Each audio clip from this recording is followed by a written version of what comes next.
Pernah nggak sih kalian ngeliatin grafik harga Bitcoin, terus mikir, ini sebenarnya kayak roller coaster yang nggak ada remnya. Kadang terbang ke bulan, tiba-tiba anjlok ke dasar bumi.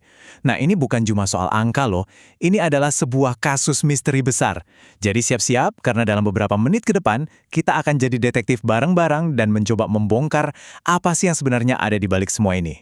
Coba deh kita ingat-ingat lagi, tahun 2021, Bitcoin nyentuh angka yang bikin heboh seluruh dunia. $69.000 Amerika. Wow, waktu itu rasanya semua orang ngomongin Bitcoin, euforianya di mana-mana.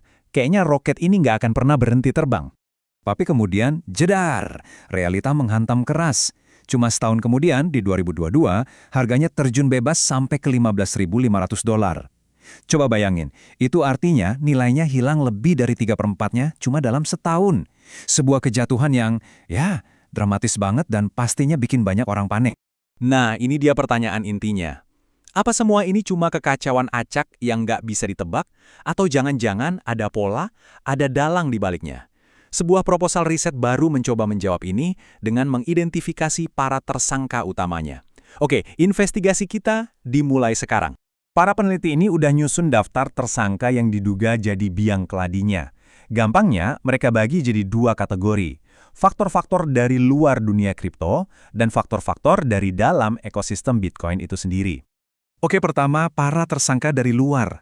Bayangin aja Bank Sentral Amerika, The Fed, naikin suku bunga. Tiba-tiba, investor lari ke aset yang dianggap lebih aman.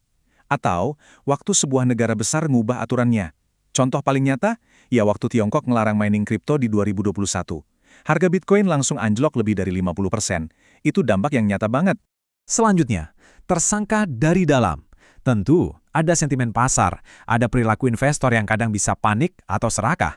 Tapi, ada satu peristiwa teknis yang sering disebut sebagai detak jantungnya Bitcoin. Namanya halving. Simpelnya gini, halving ini motong setengah suplai Bitcoin baru yang masuk ke pasar. Paham konsep ini, berarti kita udah megang salah satu kunci terbesar buat ngertiin pasarnya.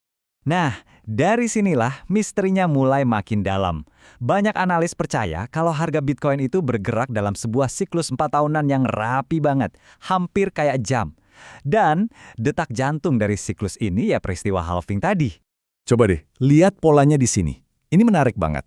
Setelah halving tahun 2012, 2016, dan 2020, harga Bitcoin itu selalu meroket gila-gilaan dalam 12-18 bulan sesudahnya. Polanya konsisten banget, hampir kayak udah tertulis di kitab suci. Selalu kejadian. Nah terus datanglah halving 2024. Dan seluruh dunia nahan apas, nunggu sejarah terulang lagi. Tapi yang terjadi justru sebaliknya. Dan inilah plot twist-nya. Untuk pertama kalinya dalam sejarah, harga Bitcoin malah turun di tahun setelah halving. Pola itu patah, ramalan itu meleset. Semua orang jadi bertanya-tanya, tunggu dulu, apa aturannya udah berubah total? Jadi inilah inti masalahnya.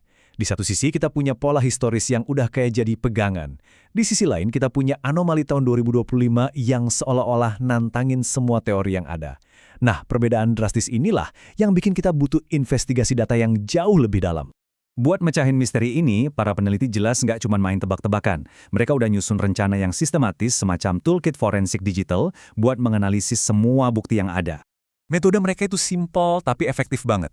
Pendekatan dua arah.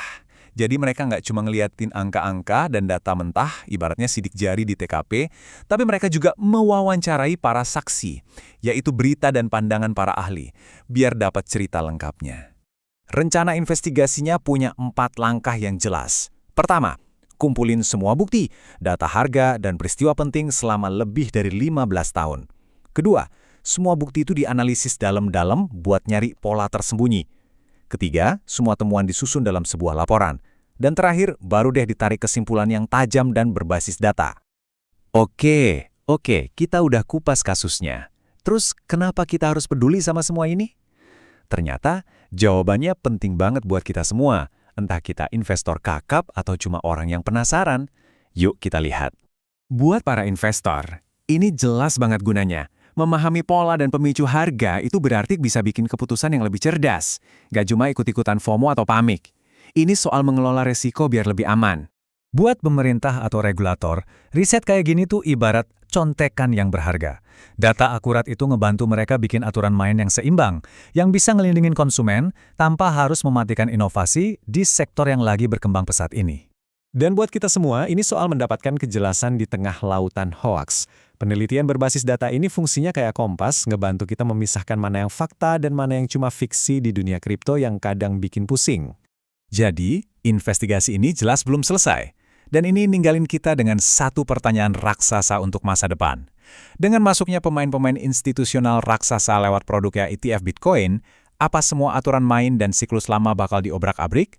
Apa kita lagi memasuki babak baru yang sama sekali nggak terduga? Cuma data dan waktu yang bisa menjawabnya.